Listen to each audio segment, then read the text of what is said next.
함께 말씀을 읽겠습니다. 시작. 삶의 저주에 적응하지 말고 그것을 깨뜨리십시오. 열왕기상 16장 34절 말씀입니다. 시작. 그 시대에 베델 사람 히엘이 여리고를 건축하였는데 그가 그 터를 쌓을 때 맏아들 아비람을 잃었고 그 성문을 세울 때 막내 아들 수굽을 잃었으니 여호와께서 눈의 아들 여호와를 통하여 하신 말씀이 말씀과 같게 되었더라. 네. 히엘이라는 사람은요 굉장히 큰 사건을 살면서 만납니다. 공사 중에 맏아들을 잃게 되고요. 그리고 또 엎친 데 덮친 격으로 더 진행되는 공사 가운데 막내 아들을 잃었습니다. 아마 교통사고였는지 또는 질병이었는지 알 수 없습니다. 그런데 이런 일을 겪으면서 성경은 이 일의 원인이 500년 전에 하나님께서 여호수아를 통해서 하신 저주의 선포 때문에 이루어진 일이라고 말씀하셨습니다.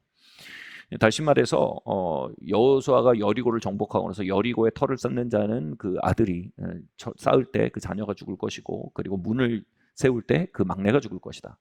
이 엄청난 저주를 했습니다. 아마 이제 여리고를 착공했을 때 여리고를 대건하기 위해서 500년 뒤입니다. 500년 뒤에 히엘이 착공했을 때 사람들이 여호수아를 통해 선포된 말씀을 언급했을 겁니다. 그런데 아마 히엘이 그렇게 말했을지 모릅니다. 요즘 시대 그런 게 어딨어? 500년 다 지난 일이고 그런 거는 너무 이건 그냥 건축행위야 이렇게 말했을지 모릅니다. 그런데 첫째를 실제로 잃게 됐고요. 그런데도 히엘은 이 보이지 않는 힘, 즉 복과 저주라는 성경의 놀라운 영적 원리에 대해서 여전히 마음을 딱딱하게 합니다. 그리고 결국 그는 그 길을 고집했고 계속 그 복과 저주의 원리를 거슬러 행하는 것에 대해 고집했고 그 결과 막내 아들까지 잃습니다. 대학 시절에 전도할 때 자주 쓰던 책이 있어요. 자영리란 책입니다. 굉장히 유명한 복음 전도 책자죠. 여기에 이런 말이 시작됩니다. 자영리의 첫 구절로 기억합니다. 자연계의 법칙이 있듯이 하나님과 사람 사이에도 영적인 원리가 있습니다.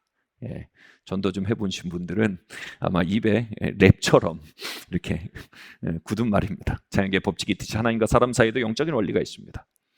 여러분, 자연계의 만류인력의 법칙이 있습니다. 작용 반작용의 법칙이 있습니다. 질량 보존의 법칙이 있습니다. 그 법칙을 거슬러 행하면요, 여러분 그 법칙에 의해 해를 입게 됩니다. 그 법칙에 순응하여서 잘 사용하면요, 그 법칙을 통해 놀라운 유익을 얻게 되기도 합니다. 이런 것처럼요, 영적인 세계도 법칙과 원리가 있습니다, 여러분. 그리고 그 법칙과 원리 중에 굉장히 중요한 법칙과 원리가 바로 복과 저주라는 원리입니다.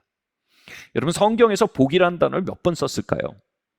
410번이 썼습니다. 굉장히 중요한 단어입니다. 저주라는 단어는요, 무려 230번이 나옵니다. 도합 640번. 이 단어가 언급됐다는 건요, 성경이 말하는 영적 원리에서 매우 주요한 원리로 이 복과 저주를 언급하고 있다는 것입니다. 우리가 만류인력의 법칙을 무시하고 살아간다면 여러분, 우리는 넘어지거나 떨어지고 크게 다칠 겁니다. 그러나 양력의 법칙을 잘 연구해서 사람들이 어떻게 했습니까? 양력의 법칙을 잘 연구하면 어떻게 됩니까? 그 법칙에 의해서 우리가 수백 톤에 달하는 철덩어리를 공중에 띄워서 비행기로 만들 수 있는 것입니다.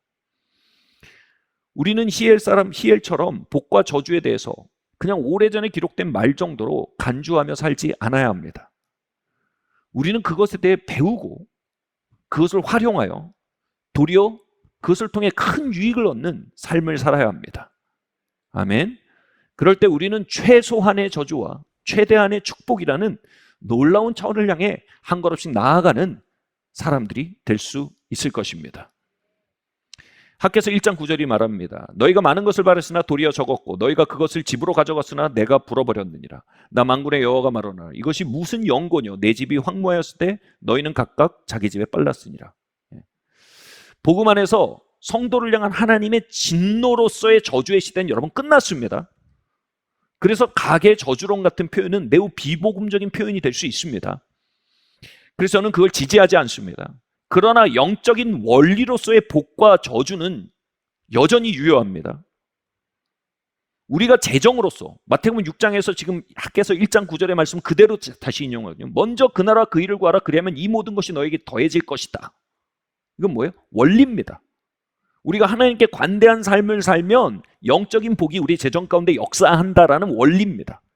반대도 마찬가지입니다. 우리가 하나님께 인색하면 영적인 복에 반대죠. 우리가 이 말을 하기 굉장히 꺼려하지만 이 저주에 해당하는 힘이 재정에 역사한다라는 원리가 성경 도처에 발견되고 있습니다. 그래서 저는요, 지금도 큰 프로젝트가 있거나 재정이 잘 돌아가지 않게 되면 가장 먼저 돌아보는 게 하나님께 관대한 생활을 하고 있는지 돌아봅니다. 그렇지 않은 것이 있다면 바로 잡습니다. 왜냐하면 하나님께 인색한 것은요, 영적으로 안 되게 하는 힘을 풀어놓는 원리를 가지고 있는 것입니다. 그걸 제가 어떻게 알았을까요? 물론 성령과 성경에서 배웠지만요, 어린 시절 그 과정을 저희 부모님의 삶을 통해 배운 것입니다. 저희 부모님이 그때 그 서원을 이행하지 않고 서원을 이행하지 않는 것이 문제가 됨을 발견하고 그 영적인 원리와 화해하기 위해서 사실 많은 코스트를 하셨어요. 그걸 이행하시고 나서 정말 몇 주가 되지 않아서요, 생각지 않은 일이 벌어졌어요. 저희 지인이 집을 바꾸자고 제안한 거예요. 이게 흔한 일입니까? 근데 딱 10평 차이가 났어요. 그래서 그 차이만큼 저희가 차액을 받아서 급한, 그리고 약간 그 금리가 높은 채무를 탕감할 수가 있었어요. 정말 꿈 같았습니다. 여러분, 부모님이 아이에게 불 만지지 마라, 그러면 손 딘다라고 가르칩니다. 그러면 그러다가 아이가 그 말을 무시하고 불을 만지면 어떻게 됩니까? 부모님이 진노합니까? 벌 내립니까? 여러분, 이게 좀 구약적인 하나님 이상입니다. 율법적인 하나님 이상입니다. 여러분, 그리스도 예수 안에 있는 자에게는 결코 정죄함이 없습니다. 그렇게 진노하고 벌 내리고 진노로서의 저주를 내리고 이런 문제는 지나갔습니다. 그러나 여러분, 여전히 영적인 원리 자체는 남는다고 했습니다. 여전히 불에 손을 대면 손이 디는 겁니다. 함께 읽겠습니다. 시작. 저주에 적응한 삶들을 돌이키십시오. 축복의 삶을 기준으로 삼아 저주와 승부를 벌이셔야 합니다. 에베소서 1장 3절 말씀 한번 있는데요, 정보로서가 아니라 우리 선포로서 같이 한번 읽겠습니다. 우리의 정원에 심기는 씨로 한번 선포하겠습니다. 읽겠습니다. 시작. 찬송하려다 하나님 곧 우리 주 예수 그리스도의 아버지께서 그리스도 안에서 하늘에 속한 모든 신령한 복으로 우리에게 복 주시되. 아멘. 여러분, 우리가 저주에 적응할 때 우리는 잘못된 정체를 갖게 됩니다. 우리의 삶에 대해서 잘못된 운명론을 갖게 됩니다. 그런데 에베소서 1장 3절은 우리의 잘못된 정체와 잘못된 운명론에 대해 일탈을 가하는 놀라운 선포랍니다. 우리가 그리스도 예수 안에서 모든 신령한 것으로 복 받았답니다. 우리는 복 받은 자들입니다. 우리는 박복한 자들이 아닙니다. 박복함은 우리와 어울리지 않습니다. 그것은 새로운 주인이 입주했지만 여전히 방치되어 있는 잡초들을 무성하게 하는 멘탈리티입니다. 예전에 제가 너무 아름다운 곳을 방문했습니다. 그 아름다운 곳에 방문해서 하나님 아버지의 저를 향한 호의가 굉장히 느껴질 만큼 행복했습니다.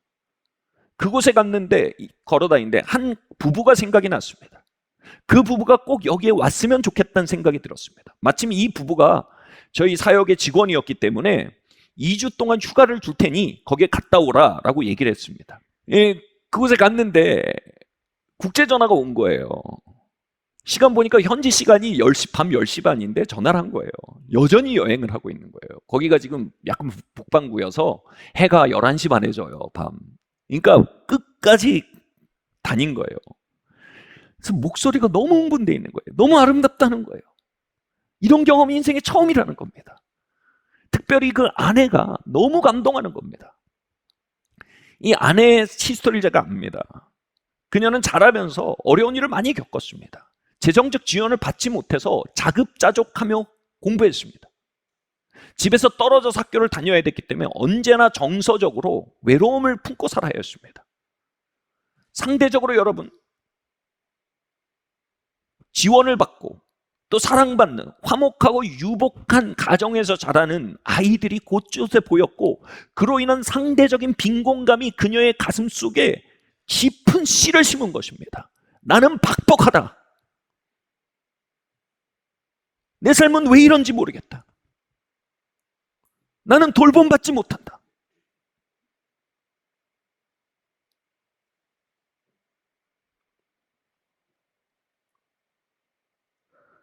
그런데 그녀의 그러한 기후에 반하는 새로운 에너지가 들어온 겁니다.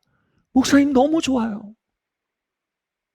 너무 좋아요. 전화기 소리를 통해서 그 소리가 들리는 거예요. 그래서 제가 이런 얘기를 했습니다.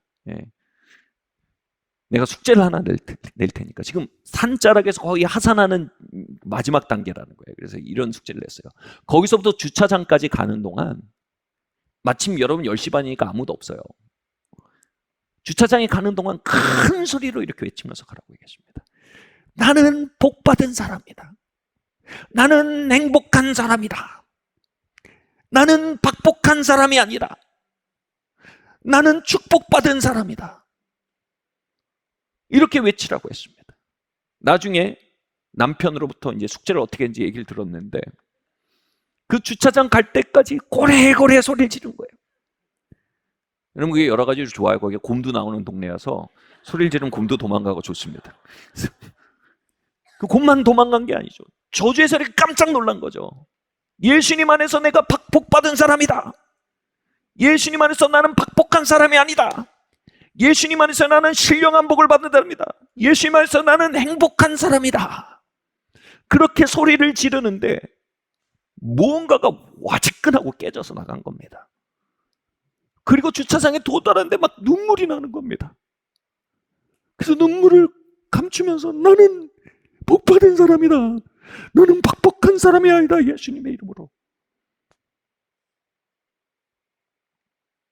그녀의 마음은 자급자족에 길들여져 있었습니다. 외로움에 길들여져 있었습니다. 상대적 빈곤감에 길들여져 있었습니다. 영적으로 말하면 그녀는 삶의 저주에 길들여져 있었습니다. 그런데 성경은 전혀 다른 것을 말하고 있습니다. 그리스도께서 우리를 모든 저주에서 속량하셨습니다. 그리고 그리스도 예수 안에서 하늘에 속한 모든 신령한 복을 우리에게 주셨다라고 말하고 있는 것입니다. 그녀의 삶은 그녀에게 말해왔죠. 너는 박복하다. 너는 저주받았다. 너의 인생은 그렇고 그런 인생이다. 그 속에서 그녀는 어쩌면 성경이 말하는 복과 성경이 말하는 호의와 성경이 말하는 희망에 대해서 들을 때마다 마음속에서 쓴마음이 일어났을지 모릅니다. 하나님이 가져오신 복락의 간증을 들을 때마다 마음이 괴로웠을지도 모릅니다. 거부감이 일어나고 화가 났을지도 모릅니다. 도대체 내 축복은 어디 있는지 모르겠다고, 내 하나님은 어디에 있는지 모르겠다고 삶이 말하는 바와 함께 하나님을 맞서 말하는 마음을 가졌었을지 모릅니다. 그런데 그녀는 그날 가장 중요한 회개를 한 것입니다. 하나님이 말씀하시는 바와 함께 이제 삶을 향해 말하는 사람이 된 것입니다. 저주에 길들여진 마음을 돌이켜서 축복으로 자신의 마음을 튜닝하기 시작한 것입니다. 축복으로 자신의 입을 맞추기 시작한 것입니다. 그리고 그 선포 앞에서 진짜 영적 전쟁이 시작된 것입니다.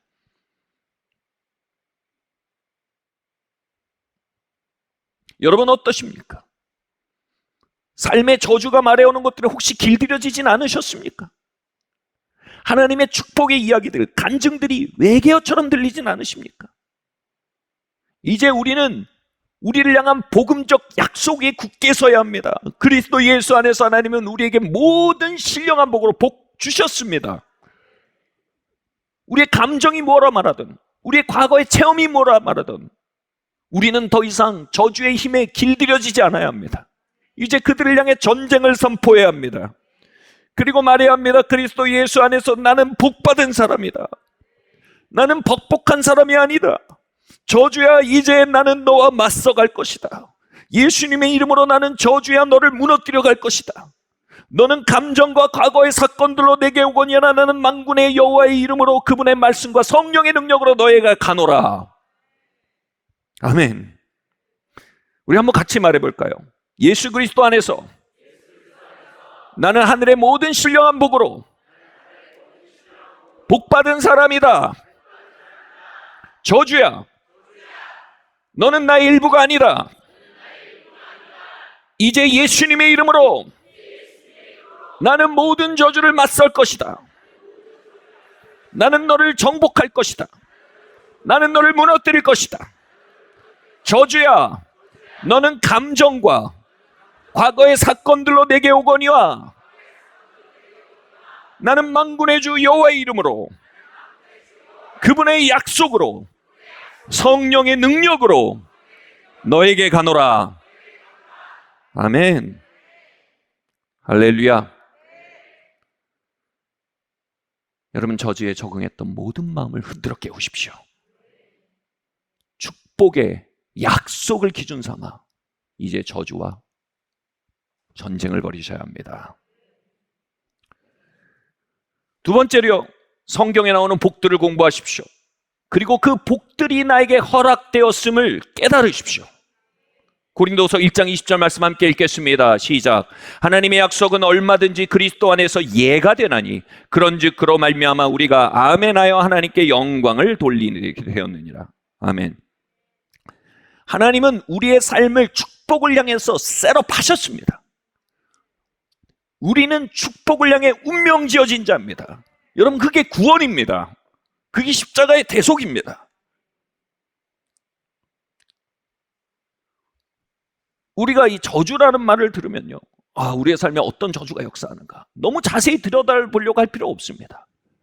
우리의 삶에 하나님이 약속하신 운명이 어디이고 그 축복이 무엇인지 그것을 연구하고 그것을 향해 나아가려 하다 보면 우리의 삶에 잠복했던 저주들이 본색을 드러나게 되는 겁니다. 애굽에 살던 이스라엘 민족은요, 적과 꿀이 흐르는 땅에 들어오라는 약속을 듣게 됩니다. 그리고 그것을 향해 나아가기로 결정합니다. 그러자 200년, 400년 동안 그들을 다스리던 바로가 본색을 드러낸 겁니다. 400년은 5대에 해당합니다. 5대 동안 이스라엘 민족과 그 가문을 다스리던 세력이요, 정체를 드러낸 겁니다.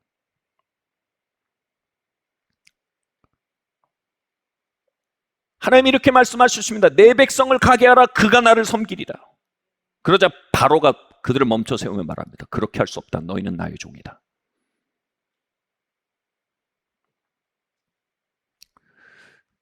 여러분, 우리에게 진짜 허락된 약속의 땅이 무엇인지, 여러분 각자에게 성경이 약속하고는 복락이 무엇인지를 읽고 믿고 소망하기 시작하면요, 여러분, 우리의 삶에 잠복했던 바로의 세력들이 본색을 드러내게 됩니다. 여러분, 성경 곳곳에 나오는 복락이 있습니다.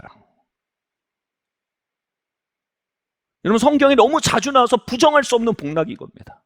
이게 뭘까요? 장수입니다. 장수. 여러분, 장수. 우리는 그리스도 예수 안에서 모든 복을 받은 자입니다. 성경에 기록된 모든 복이 예수님 안에서 예가 되고 아니람이 없습니다. 할렐루야. 당연히 장수도 예이고 아멘 예이고 아니람이 없습니다. 우리는 그것에 대해 뭐라고요? 아멘하여 하나님께 영광 돌려야 한다는 겁니다. 다시 말해, 그것이 나를 향한 복입니다. 아멘. 그리고 그것을 향해 여정을 걸어나가며 그것을 향해 나아가는 걸 막으려는 바로의 세력과 전투를 벌여서 노임을 받고 마침내 그 땅에 들어가는 게 뭐예요? 단순히 나 잘 되고 나 잘 사는 문제가 아니라는 겁니다. 그것이 하나님께 영광이 된다는 겁니다. 저희 집에는 당뇨라는 가족력이 있습니다. 징조 할아버지도 당뇨로 돌아가셨고 할머니도 당뇨로 돌아가시고 큰아버지도 당뇨로 돌아가셨습니다. 이것이 40, 50대가 되면요, 여지없이 발현해서요, 그렇게 돌아가신 겁니다.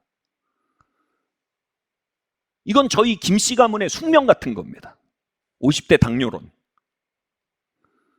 순차적으로 저희 아버지도 50대 당뇨 진단을 받으셨습니다.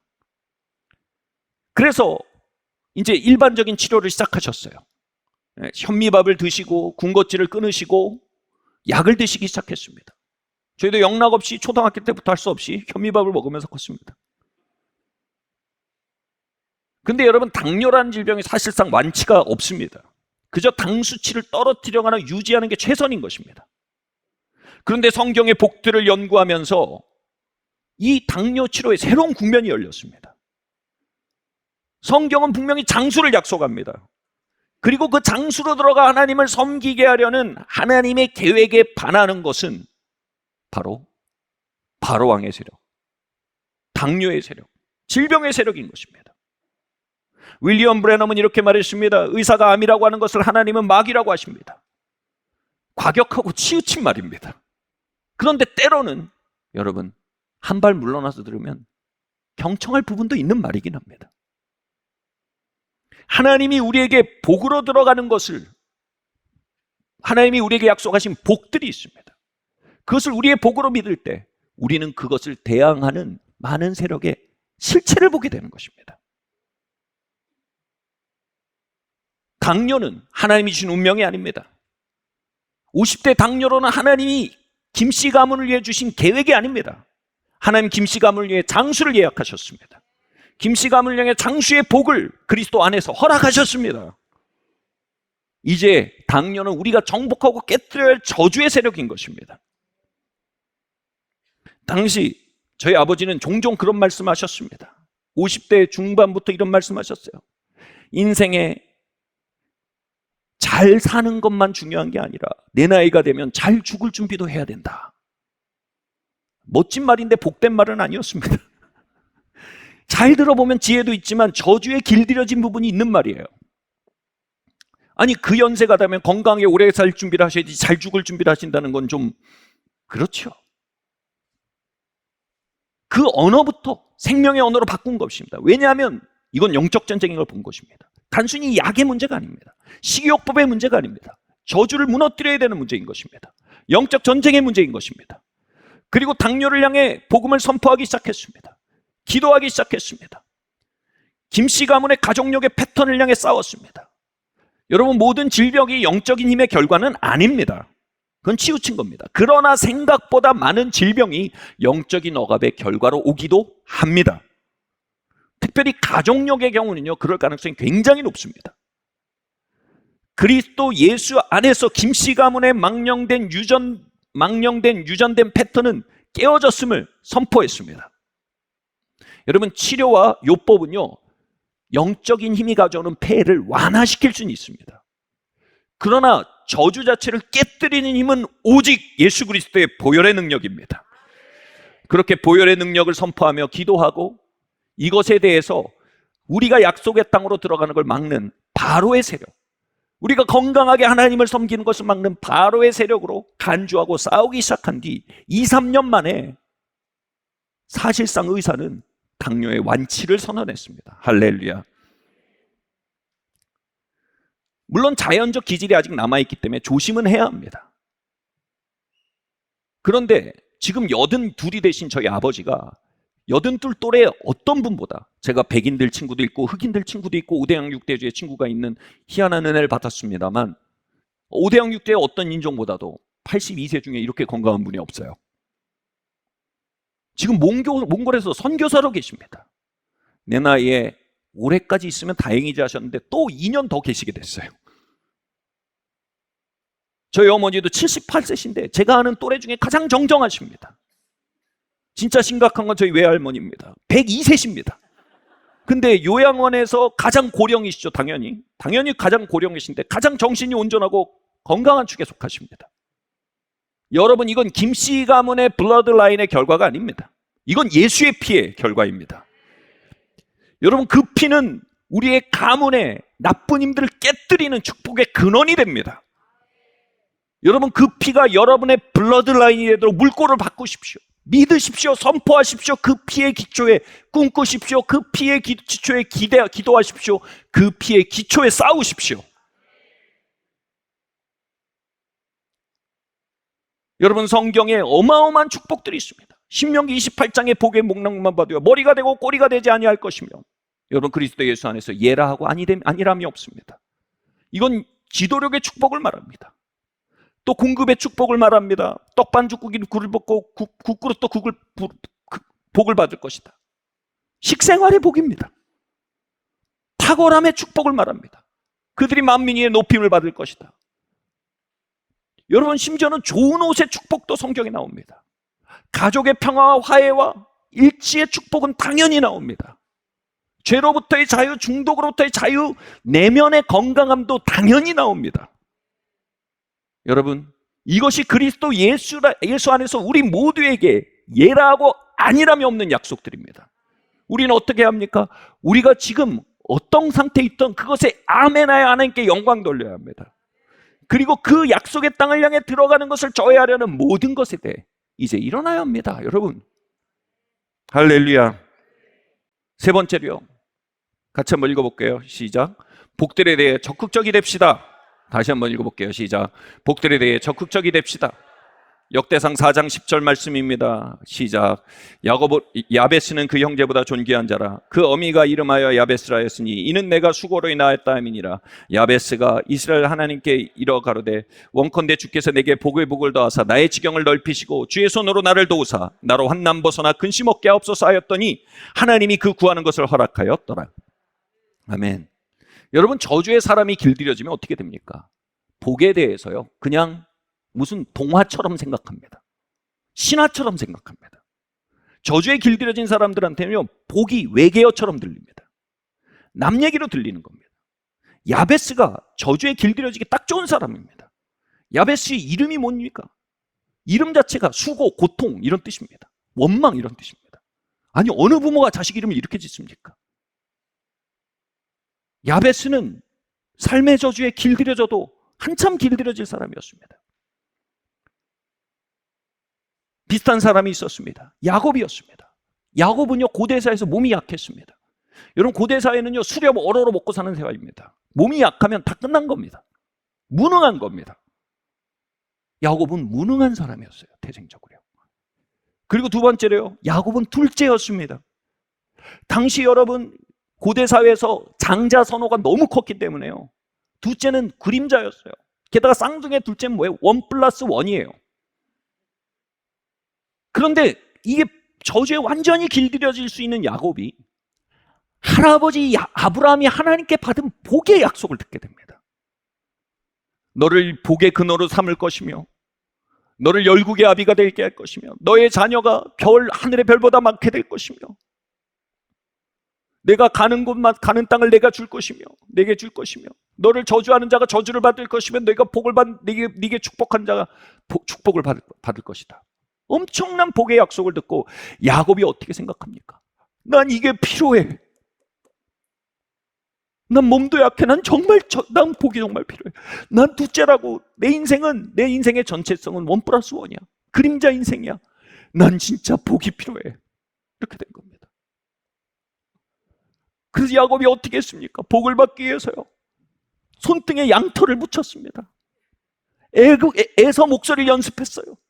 그리고 엄마한테 요리를 해달라고 해서 요리를 들고 들어가면서 에서 목소리를 내서 아버지, 저는 에서입니다. 이 요리를 드시고 저를 축복해 주십시오.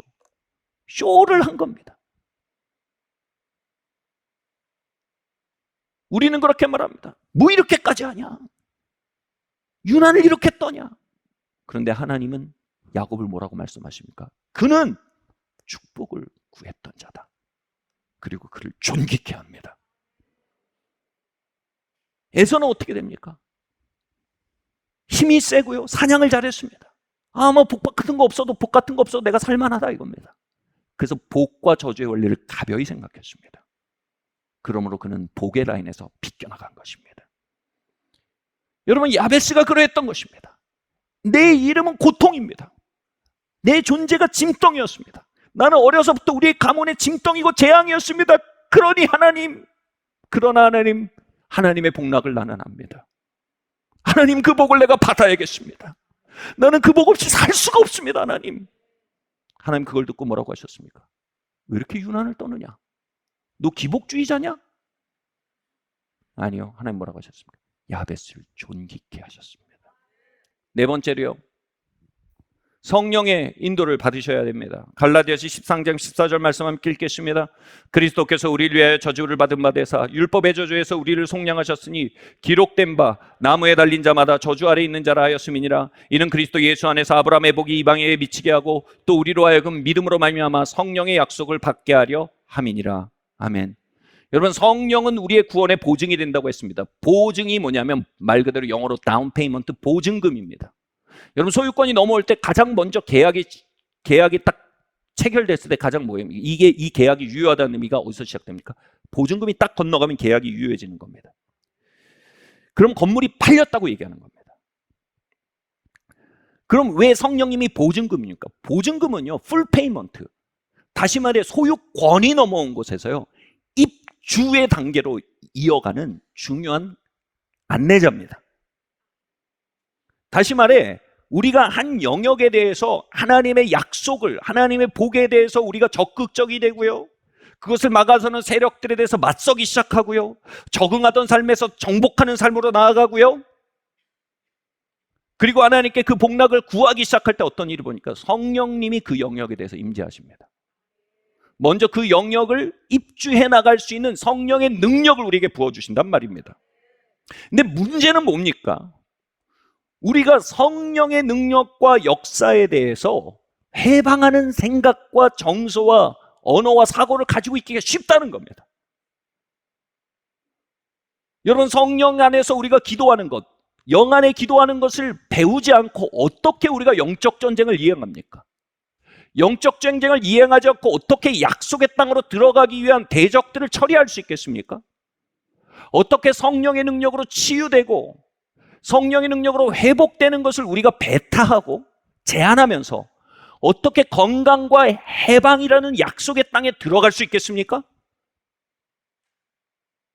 우리가 성령의 능력으로 악한 영을 내어 쫓고 저주를 깨뜨리는 것에 대해 마음을 열지 않고 어떻게 우리가 우리의 삶의 속박과 중독을 깨뜨리고 쓴마음을 깨뜨리고 하나님이 주신 화평의 땅으로 들어갈 수 있겠습니까? 우리가 보증금을 거절하고 어떻게 잔금의 시대로 나아갈 수 있겠습니까?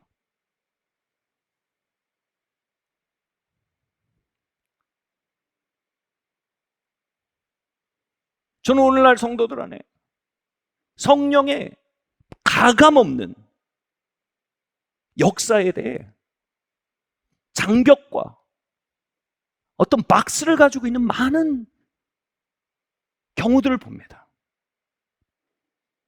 그로 인해 잔금으로 나아가지 못하는, 그저 모든 약속들을 다 죽어서 천국 갔을 때로 유보하고 살 수밖에 없는, 하나님의 나라가 이 땅에 임하게 하시옵소서. 성령의 능력으로 귀신이 쫓겨나가는 것이면 하나님 나라가 이미 너희 가운데 임하였느니라.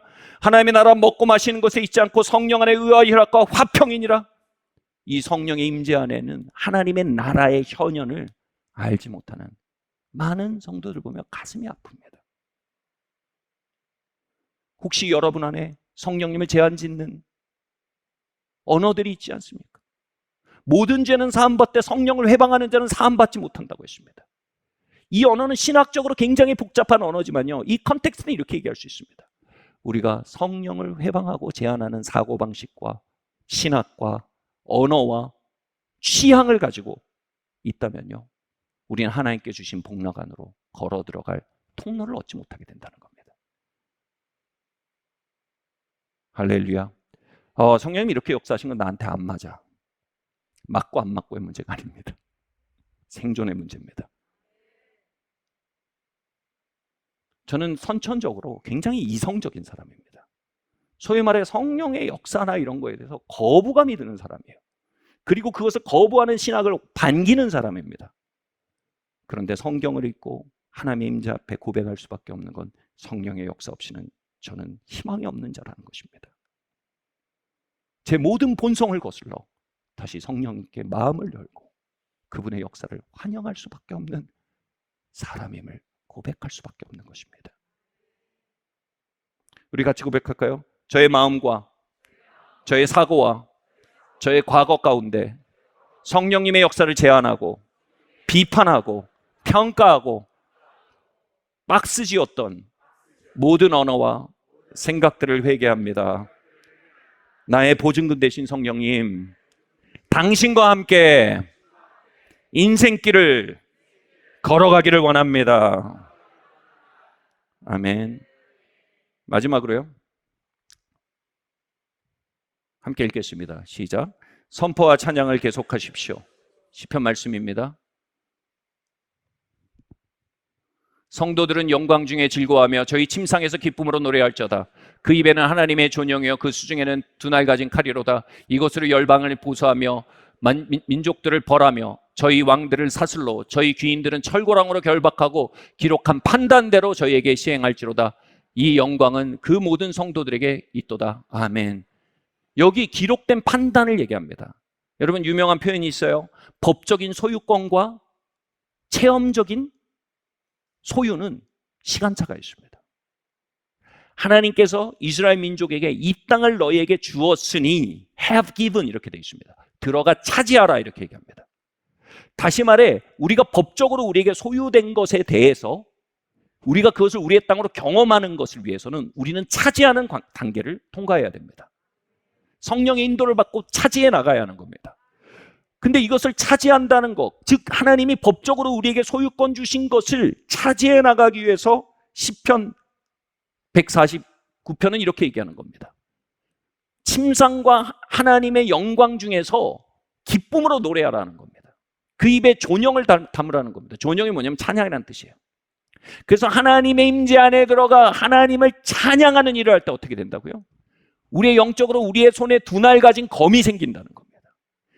이 두 날 가진 검으로 말미암아 하나님께서 우리에게 법적으로 주신 소유권을 집행하기 위한 강제력이 생긴다는 겁니다.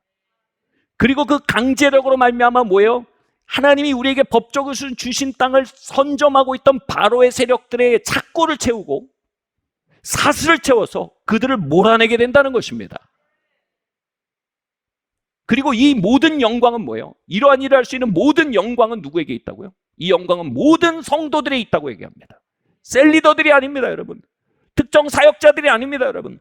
모든 성도들이 이 일을 하도록 불림받았다는 것입니다. 할렐루야. 아멘. 오늘 제가 그 오후에 여러분 기도해 주세요. 청년들을 만나서 성경적인 결혼과 또 배우자 찾기에 대해서 이야기를 나누려고 합니다.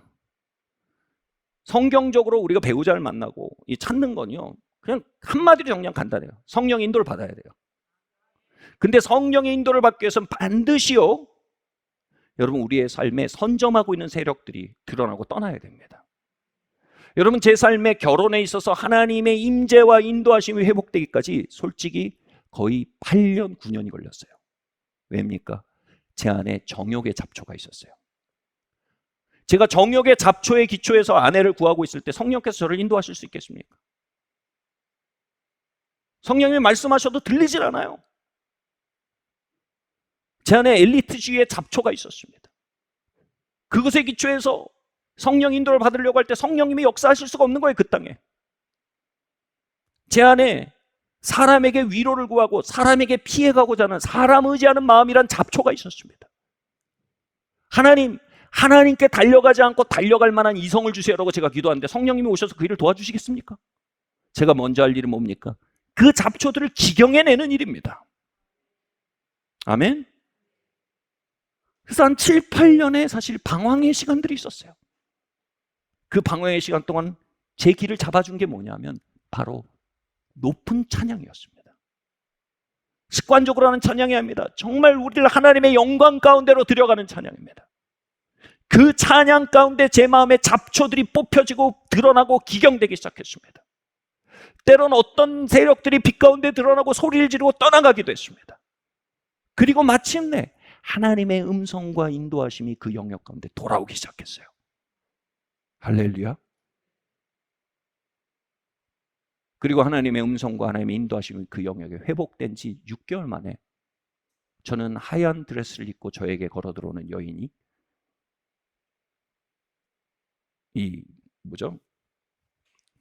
빨간 카펫 위를 걸어서 저에게 오는 것을 보고 있었습니다. 사랑하는 성도 여러분, 우리의 삶에 기경돼야 할 수많은 잡초들이 있습니다. 할렐루야. 여러분, 종교적 행위론요, 이 잡초에 영향을 미칠 수 없습니다. 우리에게 필요한 것은요, 높은 찬양입니다. 차원 높은 찬양입니다. 할렐루야. 아멘. 그 안에서 우리의 영적인 세계가 기경될 것입니다. 그 안에서 잡초들이 뽑혀나갈 것입니다. 그 안에서 우리의 하나님이 약속하신 땅들을 선점하고 내놓지 않던 저주의 세력들이 착고에 채워지고 사슬에 채워져 결박되어져 떠나갈 것입니다. 열방에게 보수하며라는 말이 뭡니까? 복수란 뜻입니다. 사랑하는 성도 여러분, 이제 복수의 때입니다. 우리의 가문을 선점하고 있던 세력들에게 이제 복수를 할 때입니다. 우리의 다음 세대를 붙들고 놓아주지 않던 세력에게 이제 복수를 행할 때입니다. 하나님이 주신 복락들을 붙들고 놓아주지 않는 세력에 대해 이제 복수를 할 때입니다. 여러분, 적응하지 마십시오. 그들에게 길들여져서 하나님을 맞서지 말고, 하나님의 약속을 맞서지 말고, 하나님의 약속에 길들여져 이제 그들과 전쟁해야 합니다. 사랑하는 성도 여러분, 우리가 이제 말씀을 마치고 여러분 찬양을 드릴 때 정말 우리가 차원 높은 찬양을 올려드리게 되기를 예수님으로 축원합니다. 그 찬양 안에 우리의 심령이 기경되어지고 우리의 영적 세계가 기경되어지고 성령께서 임재하시고 성령의 인도하심과 말씀하심과 비추심과 능력들이 우리의 삶의 각 영역에 풀어지는 놀라운 시간 되기를 예수 그리스도의 이름으로 축원합니다.